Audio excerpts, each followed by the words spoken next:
amongst yourselves. This is not going well. Hang on a second. So we're still working out the kinks. It's a little more difficult than we think. Yeah, well, I've got a dog chasing chickens in our backyard, but I'm gonna go fix. I'm gonna go fix that. Let's go ahead and do this. So we're gonna start it off just kind of talking about our table talk time. So from the table talk last night, talking about the look, we'll start with Roxy. Roxy, go ahead and fill us in on what was discussed at your table. Okay. Well, we talked about what I remember a lot is I remember at the end they talked about what they might worry about and need courage for instead of choosing their own path and trusting God instead. It said, what would trusting God courageously look like for someone your age? And so the girls answered basically, one answered, because I had a senior and she said, well, graduating and then like trusting God with the path of college because she's just going to BBC. She doesn't really know what she wants to do. And so trusting that.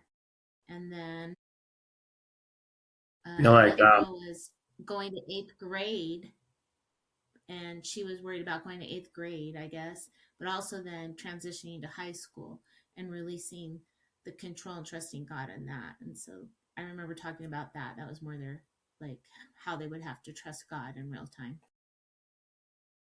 Yeah, and that's an element of it, of faithfulness in God is waiting for His timing and trusting that He actually knows what's behind the door. A lot of times we think that God's will is knowing every single detail, every little detail, but in reality, I think we would probably do worse. I know I would if I knew every single detail. I'd probably end up doing worse, knowing all that stuff. So Gio, or let's chicken wing or whatever it was, you guys fill us in. What happened at your guys' table? So the girls pretty much told me that it's when they want to take matter into their hands and not not relying on God's timing. And so they also answered about relationships, like not wanting to follow the crowd and everybody's getting in relationships and they're just like, no, like they want to just trust, I guess, put the trust more in God than the world, than what they see. Yeah, Gio? So I wasn't there yesterday, so I didn't have a chance to talk to the youth about the trusting God. But to me, it sounds like in this time, thinking back to before, when I would be, a senior or something, I didn't have the opportunity to meet God in those times. So it was very difficult to rely on your own understanding and your own strengths, thinking this is the path I'm going to take, and then realizing out in the world is a lot different than what's in your mind, And so God allows us to have that trust and that foundation that keeps us from, if we do something and if we fail, He's still there regardless. Yeah. Yeah. Yeah. Well, and again, to kind of center on the story that was being discussed, we had really we got to meet the first king. So if you guys remember back to the first week of this series of David, we haven't even actually talked about David. In fact, the first reference didn't even come until last night at the tail end of chapter 13. And so really what we've been focusing on so far is Samuel and Saul. And really the main focus, you can actually kind of say that the title for yesterday's lesson, the look, is really kind of the theme throughout most of 1 Samuel of not trusting in what you see. And that goes into who's going to be king. That goes into what's happening on the battlefield. Ultimately, we are deceived by a lot of the stuff that we look at. And so, last night, we got to see the king, and he was from a wealthy family. He was tall, he was handsome, he was young. On the outside, he was everything that you thought you would want as a king. On paper, he looked great, but nothing spiritually was mentioned as about him. That all of the things that were mentioned, and maybe we do the same thing. Like if I asked you, "Oh, describe yourself," maybe you'd be like, "Oh, I do this for a living, and I'm a 6 foot whatever, and whatever complexion." Like maybe you'll describe your physical qualities, but there was nothing there about Saul that was spiritual, nothing. And yet in reality, he wasn't chosen because of his spiritual capacity. He was chosen because of his physical capacity, that he looked the part. But then as we get to know him over the course of just 3 chapters, which is really sad if you think about it, that's like, your first step, you trip and you land flat on your face. They didn't make it having a king very long before it failed. I mean, he was hiding among the baggage at his coronation, which is ironic because he's supposed to be standing for them in war, and yet he has stage fright. So that's Right. that's not good. And then, God's spirit rushes upon him, right? He gets God's help. God's spirit comes upon him, and for 1 chapter, in 1 chapter only, things go well. He unites the kingdom. They go into battle. The battle is won. Yay, so things are going well, right? And we're like, okay, they made a bad decision. They abandoned God and all this stuff, but maybe they're doing it right? Maybe they're finally on the up and up. And then Samuel warns them in chapter 12, says, "Hey, I'm retiring. You guys have your king. I'm good. Just don't forget to follow God only, right? Don't forget to follow him faithfully." It was his warning in verses 14 to 25 of 1 Samuel 12. And then the very next chapter, he fails. He does not wait for God's timing. And really the big takeaway from that was the reason why the punishment of the kingdom being pulled away from Saul, the reason why that punishment was so severe was because it was ultimately him trying to use God. That I just want God in my timing when things look scary, right? That he was waiting for Samuel, and he could see the Philistines. He could see his own men running for the hills and trying to hide. And so what happens? Why does he offer the sacrifice? He offers the sacrifice because he wants to use God so that way the battle is won, right? And really, that was a lot of the lesson too. If we do the same thing, that times are good and things are going well, and then our life falls apart, and now I need God, right? So now that all the physical stuff that I invest in ran out, now I'm going to use God to help me pass that test or get that girl or guy or whatever. And we kind of pull God out whenever we want to use him and put him away. And that is not okay. And especially if you're going to be the leader of Israel, the leader of God's people, you can't just use God when it suits you. And this is really the downward spiral of Saul, starting in chapter 13, and then as we continue. But at the very tail end of 13, we get a glimmer of who David is. And it says that God has called for him a man after his own heart. That right there, the first time we see the physical qualities not mentioned, it's used to talk about David. It's used to talk about the man that's after God's heart, not after God's power, not after God's resources. He is after God's heart. So really, like, that was kind of that main focus of last night, of setting up this idea of all throughout the story of David, we will see the deceitfulness of what we see with our eyes, and instead of trusting in God's spiritual things. And heck, you could even say when David fails with Bathsheba, his eyes were deceitful to him. So that's really the battle for the look. That's what we were talking about last night. And ironically enough, the deliverer that we're going to meet next week comes from Bethlehem, by the way. We didn't get to mention that last night, but David's hometown is Bethlehem. Do you guys know of anybody else that came from Bethlehem? Oh, Jesus. Yeah, there you go. Good. Jesus. I got a lot of nods, right? Remember, some people listen to the podcast. They won't see that.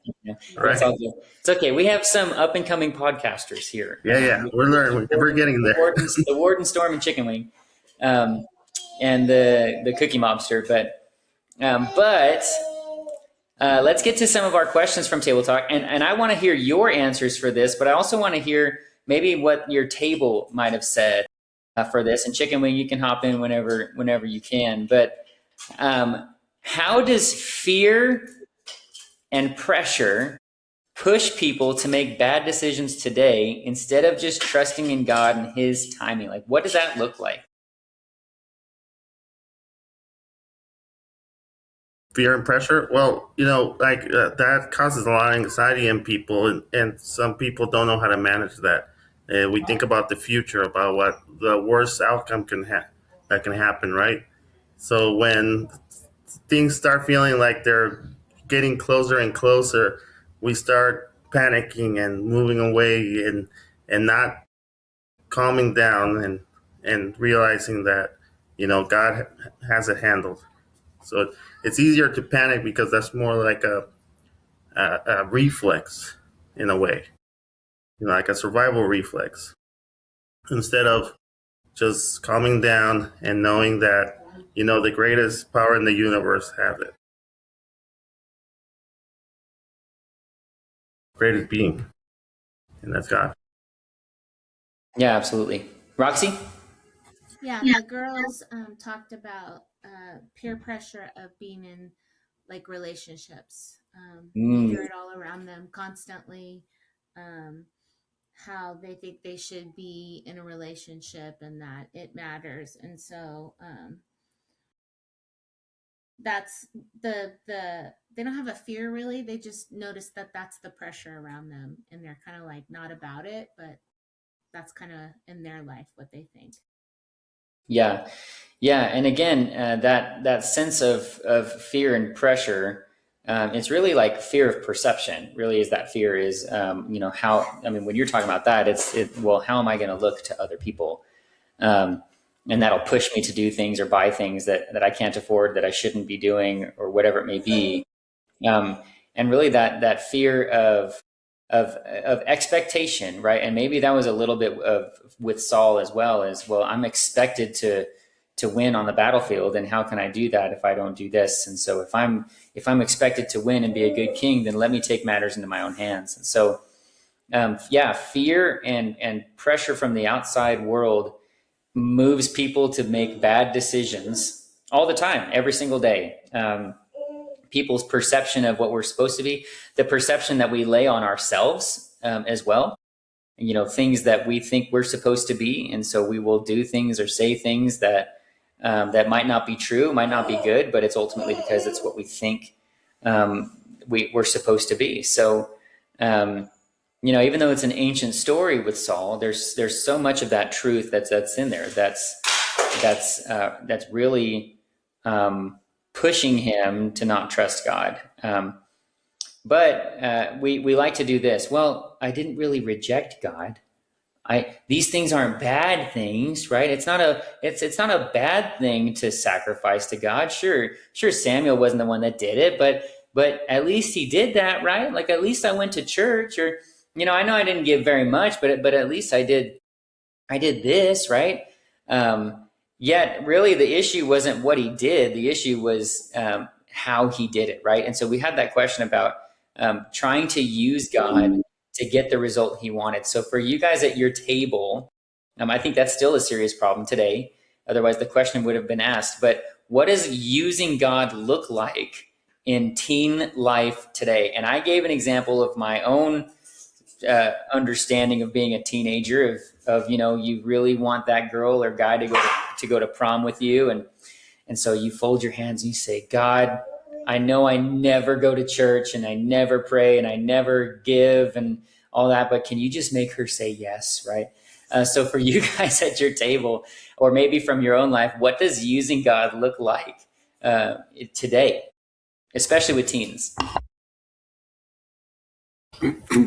So on my table, it was they referenced of like taking a test that they didn't study for, or trying to pass something or achieve something. They're like, please God, like, just let me get through this, and like, I promise I will pray every day or something like that. And then they just like throw it under the rug after they do achieve that, or they do pass their test or something like that. Yeah, that's the big thing is once we, oh God, I promise I'll do these things, and then you get that, and then you don't follow through at all. Yeah, yeah, that's a big piece of it. Well, not only Roxy, that, but go ahead. sometimes we feel like, oh, once we, you know, achieve that, uh, whatever it is that we're asking for, and we praise God for that day, but then we go back to doing exactly the same thing that got us into that situation, and it's like, what are we giving God in return? Are we giving thanks? Are we praising Him? And are we obeying pretty much? Yeah, Roxy, what would you say is the danger of dealing with God like that? God, you do this for me and I'll do this for you. Is that a good spiritual practice? No, that's not truly trusting the Lord. Yeah. It's using him as a slot machine, kind of. I don't know, like, or worse. You're trying to glorify yourself, benefiting yourself. Yep. Yeah, you're using God for your own benefit. And that's exactly what Saul was doing here. He was trying to use God to get the result that he wanted or that he expected, that he thought was expected of him. So, Roxy, for you, maybe your table, I know you had mostly girls at your table of a lot of ages. So, especially for those teens, what does it look like when we talk about using God today? So they definitely gave using prayer, um, like you suggested earlier. A lot of girls use prayer to get what they want, or I mean, ultimately the Lord has His will, but they use prayer a lot instead of using prayer for guidance and looking for the Lord in His direction. They just want what they want, and so they pray for it. And then sometimes they said that they blame God when they don't get what they want. That is, yes. That's a good one. Yeah. They said prayer for sure. Church, they did talk about service, using service, the acts of service to glorify themselves as well. Like, say you're on the praise team and you're trying to get the glory. You're so worried about what's going on that you're not serving the Lord. So they said prayer and service. They use God that way. Yeah, yeah, using God, or I'm gonna do this for God, and then He owes me, right? It's almost like, well, if I do these things, then God, I mean, maybe for Saul too. Well, if I do this sacrifice, then He has to let us win, right? So I'm gonna force God into a corner, and I'm gonna make Him give me the things that I want.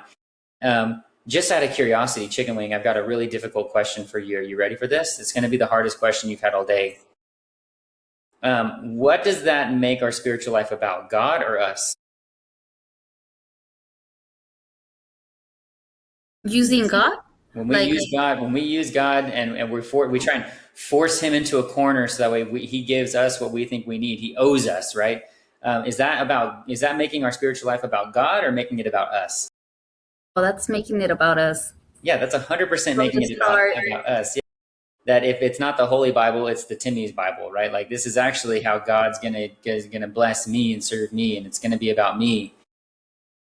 That's what this is about. And maybe you feel bad for Saul. Maybe you're like, oh well, come on, like it was just his first chance, right? Like give the guy a chance, right? Notice that the kingdom would eventually be taken from him, right? And that's what's said is the kingdom will be taken from you, will be given to somebody after your own heart. Now, I don't know about you, but if you get in trouble, you should, and you don't want the results of your punishment to happen, you're probably going to change your activity, right? Change your attitude, your habits. And so you can maybe sit here and go, oh, but just give Saul another chance, like just let him try again. As we'll see in the rest of his story, he didn't learn, and in fact, it just got worse and worse. And so we seem to think that like, well, I'll just get away with this one time and it'll be okay. But in reality, at the end of the day, that's not the case at all. If we're going to use God today, we're going to try and use Him tomorrow. And so it's a heart change, not an attitude change. So let's take that last question here. Trusting God completely takes great courage. Something that we saw that Saul didn't really have. He didn't really have a lot of courage. So, because if he had courage, he would have been able to wait.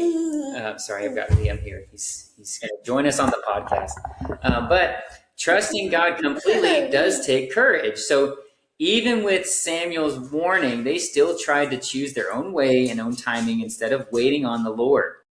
So what would trusting God courageously look like for someone at their age today? What was kind of some of those answers from your guys' tables on that question?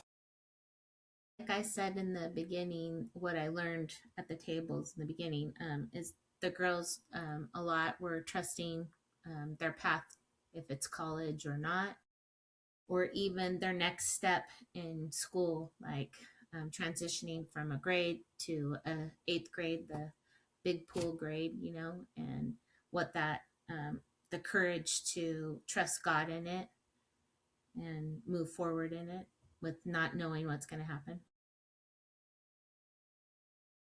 Yeah, sort of taking it one day at a time. Yeah. Vanessa, you were there. What was your table kind of some things that you remember hearing from that last question right there? Does trusting God having courage and trusting God look like for someone at their age right now? So I got one of the girls saying that to them it's pretty much surrendering, that they have to look forward, that what is going to happen, she's trusting God that it's going to be the best for her and her family.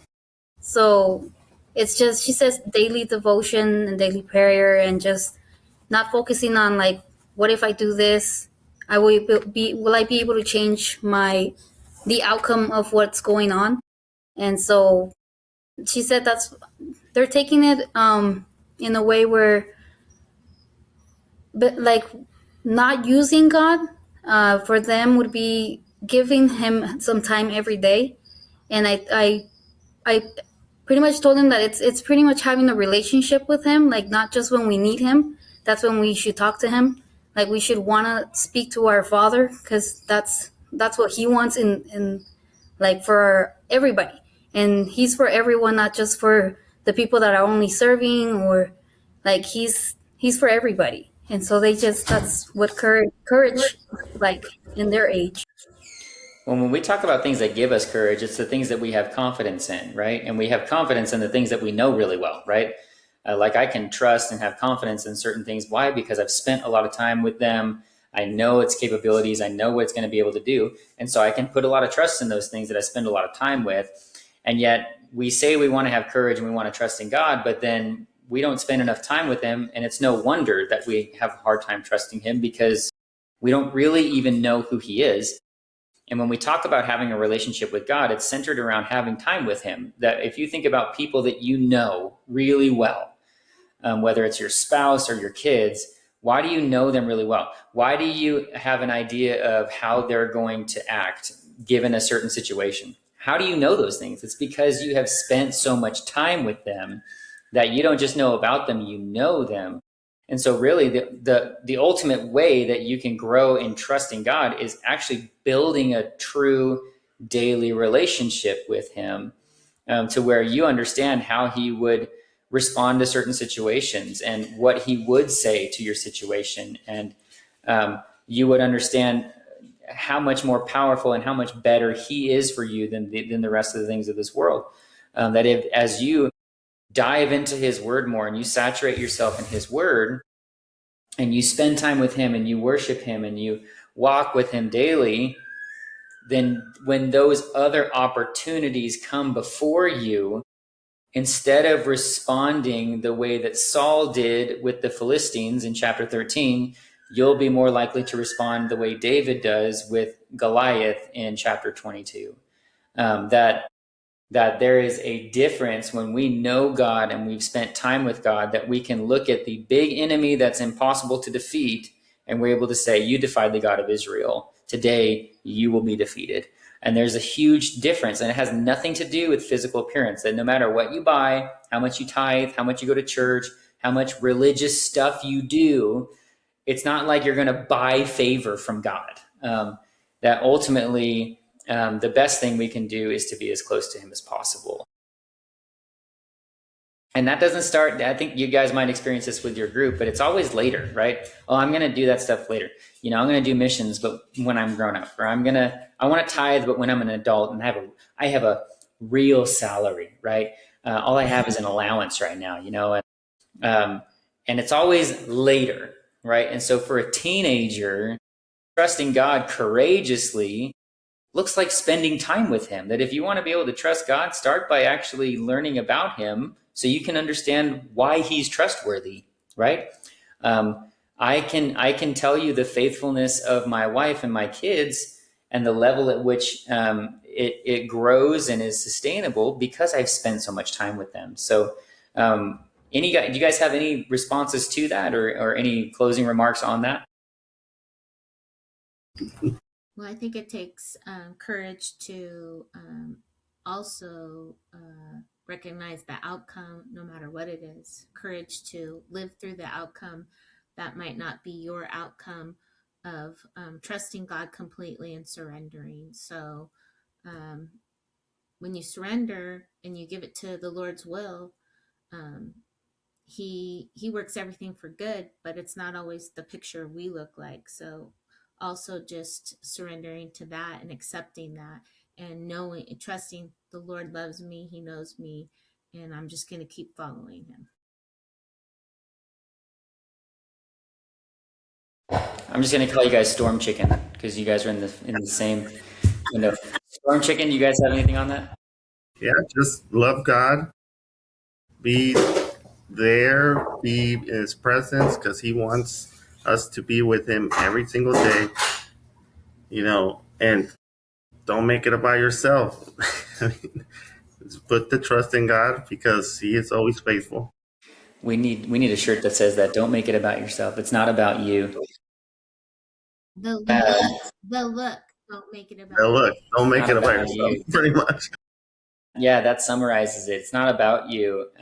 And man, I think David's story is so inspirational because I think it leaves us without an excuse that you have seen which one way leads and you see which way which direction the other leads.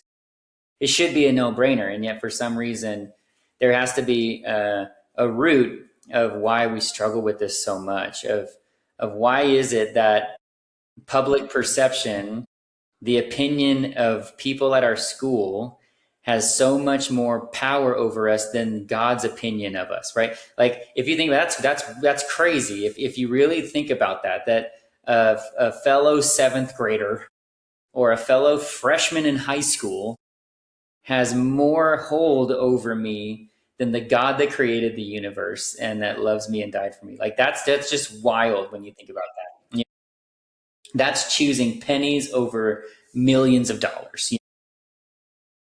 And one of them is negative, most of the time, very negative, and the other one is overwhelmingly positive because of where it leads. And even though it might not be rewarding in this life, it ultimately is in the end. And that's why you get David writing things like, even though I walk through the valley of the shadow of death, I will fear no evil, for you're with me. That what ultimately matters most to David was God and not how he was perceived. And actually, where we see David start to falter was when he started to care more about perception. And so don't trust that idol.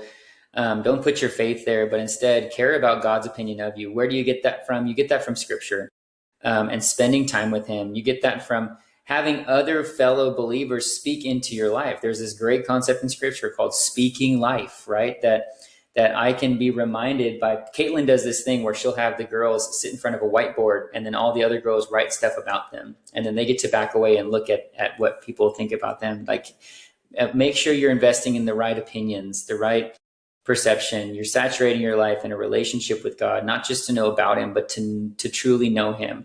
And when I think about that, there was a book that I read recently called Lead with Prayer. And when it's talking about your time with God, it's not just talking about a devotional, right? When we think about like spending time with God, we think, okay, well, I have to have a Bible open. But think about when you were dating your current significant other, or maybe if you're listening to this, you're dating somebody right now, and think about how you could be on the phone with them, or you can be with them for hours and say nothing. but you just want to be with them. You don't hang up the phone because it's not about talking. It's about just being with them. How many of us actually do that? Like how many of us are just spending, I think Experiencing God talks about this too, of just truly just spending genuine time with him and just listening to him and just thinking about him. Because even sometimes your Bible might be a distraction because you're like, oh, I've got to read all this stuff. I got to do the observation, interpretation, application, and like I got to do all this stuff. And even sometimes that might be a distraction, whereas it might be just better to just sit in the silence and just think about God, right? And think about him and ask him weird questions like, God, why did you make crickets so loud if they're so tiny, And just again, like, just think about these things and spend time with God. And are you going to be the weird church kid? Yeah.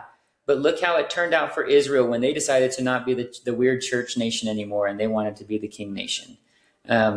And from there on out, man, it just spiraled so fast until finally Jesus comes onto the scene. And one can say it's still spiraling, actually. If you think about what we would determine as our time with God, and how we would define that, and maybe that's a challenge for you as you're listening to this. Is if you were to define what your time with God honestly looks like, what would be the real answer? Maybe you don't want to answer. You're like, I don't want to answer that question. But if you can't even answer that and without feeling a little bit of that queasiness in your tummy, maybe that's a sign that you might need to change what you're investing. At my table, I talked about this, that you ultimately can see what you value by the things that you invest your time, your treasures, all that. That it doesn't matter to me if you say you follow God and you value him most and all the things. I can look at where you're spending your time. I can look at where you're spending your money. I can look at where all of your focus is, what you're truly passionate about and excited about. And unfortunately, most of the time, and then I say, well, tell me about your relationship with God. And you're like, oh, yeah, I go to church. But man, I can get you to spill the beans about, Minecraft all day long, and you just won't even stop with that kind of stuff. And so don't be like Saul. Saul just putting so much stock in perception and the look. Don't be like Israel, because what we're going to see, just like normal, as we go through this series, is God is going to take what the world says is good and it's going to flip it on its head. That God is, I have this in my notes, God is the God of irony. And it does not take long. He uses the weak to shame the strong. He uses the uneducated to shame the educated. He uses the lame beggar, the blind man to teach these apparent, religious experts a true lesson in faithfulness. And so choose to be the weird church kid. Choose to be the weird church nation. Have God as your king. Spend genuine time with him. Build your trust. And get your courage from having a true trust in who he is, and describe yourself as, I am a man, I am a woman after God's own heart, not after God's own stuff. Because that day, Saul was a man after God's stuff. He wanted God's victory. He wanted God's power, and he was willing to use God for that instead of just wanting God. And the great part about heaven is not the stuff you get. It's about getting to be with him. Well, even with all of the kinks and bumps and screams and squeals and chickens. Okay, and it's happening again. We got Kilo in the pen. I got to get out there. Chickens are a new reality at Finch Farm. They're a new reality at Finch Farms. So we're going to, that's another thing we got to work out the kinks too, because Kilo thinks that they're fun and they want to play with him, and that's not true. So Storm Chicken, Warden, Cookie Mobster, thank you so much for hopping on with us. We'll get this worked out. I think it was pretty good. I would give it like a C- for a day one. It's pretty good. We pass. Yeah, it's really low. Well, it's because we need somewhere to go, Roxy. Okay. Pretty soon. We can only get better. We can only get better. Yeah, pretty soon you're going to have #NG podcast on your car. You're going to be a podcaster, like with your little mic, and you'll be like, today's episode is brought to you by, whatever. Yeah, right. Let's get there. No, We're gonna but have thank you all mirth. for listening. If you joined us and you were with us through all the bumps and curves and whatever turns, we appreciate you. This is the NG podcast, the Munchables podcast. That's a little bit of a bigger bite today because we had to work some stuff out, but that's okay. We'll continue to do this for you guys. So Roxy, thank you. Gio and Vanessa, thank you. They're waving if you're listening to the You're audio. welcome. There you go. So you got to figure it out, y'all. I got to remember, more people listen than watch, okay? Correct. Yes. Sometimes I feel I talk too much. Though. Think more radio and less Good Morning America. Like that's where more on the radio side of things. I love this. Thank you for having us, Pastor Tim. Yeah, and we'll see you guys Sunday as I think all of us are in Exodus now, so we'll see you Sunday. Oh no, it's Prayer Sunday, so we'll see you Sunday for Prayer Sunday. Come ready for that, and if you haven't checked in with your prayer partner, hey, here's your warning. You might want to do that. All right. This is the NG Podcast. I'm Pastor Tim. These are the others, and we will see you guys next time.